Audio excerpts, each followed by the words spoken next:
This is my final ethnographic project by Callista Hedinger. For this project, I decided to interview my brother-in-law. He was born on April 13th, 1980, in Rango, Chile, where he lived and was raised until he was about 18 years old. He moved to America at the age of 19 with his family and lived in Pennsylvania since then. He currently lives in Whitehall, Pennsylvania with his wife, who is my sister, and their daughter and son. I chose to interview my brother-in-law because his life experiences were different than mine and he grew up differently than I did. The first question I asked him was, what is the culture like in Chile? He said that the culture in Chile is comparable to many other Hispanic countries. Family is extremely important and is prioritized over many other things.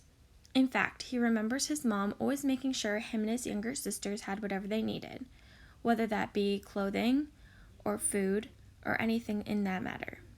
One big thing he said was that strong belief systems and religions were a huge norm in Chile. He grew up in a strong Christian household his whole life and continues to have a strong Christian household now.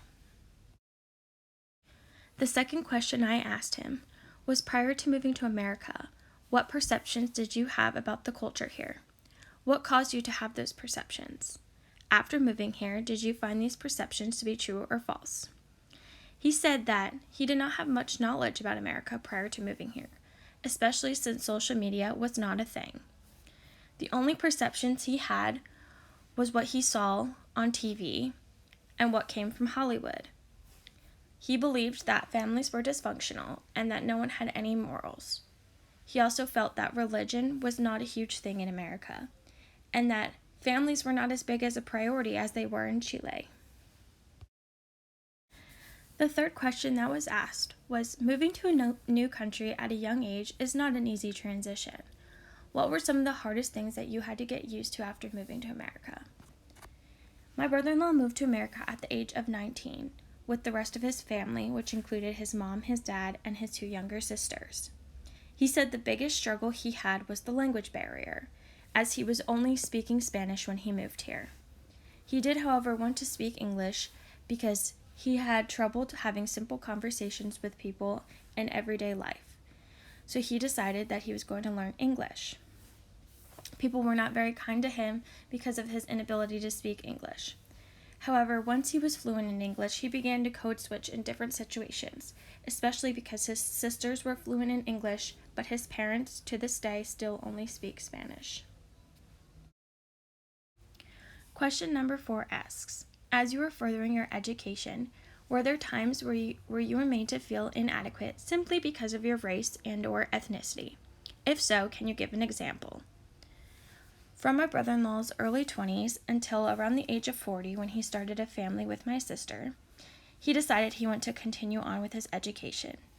He eventually ended up with 2 associate degrees from LCCC, 1 bachelor's degree from Muhlenberg, and his MBA from Temple University. He stated that he was very fortunate to not have experienced much discrimination due to his race and ethnicity. However, he did say that that was not the case for all individuals. In fact, he has had conversations with individuals who have gone through discrimination and have had hateful comments towards them simply because of their race and ethnicity. However, he did not experience that. Question number 5 brings us to current day. It asks, what is your current job status, and what were the biggest challenges you faced when finding a job? My brother-in-law is currently employed and has a very successful job that he has had for many years. When asked if there were any inequalities within his workplace, both regarding gender and/or race, he said that he has never witnessed any in his specific field. He strongly believes that his company evaluates based solely off of merit and performance, and not gender, race, and ethnicity.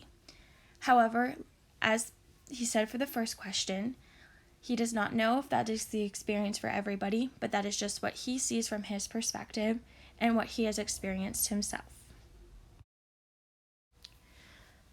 Throughout this interview, I have come across a few concepts that we have talked about in class, including race, gender, and ethnicity.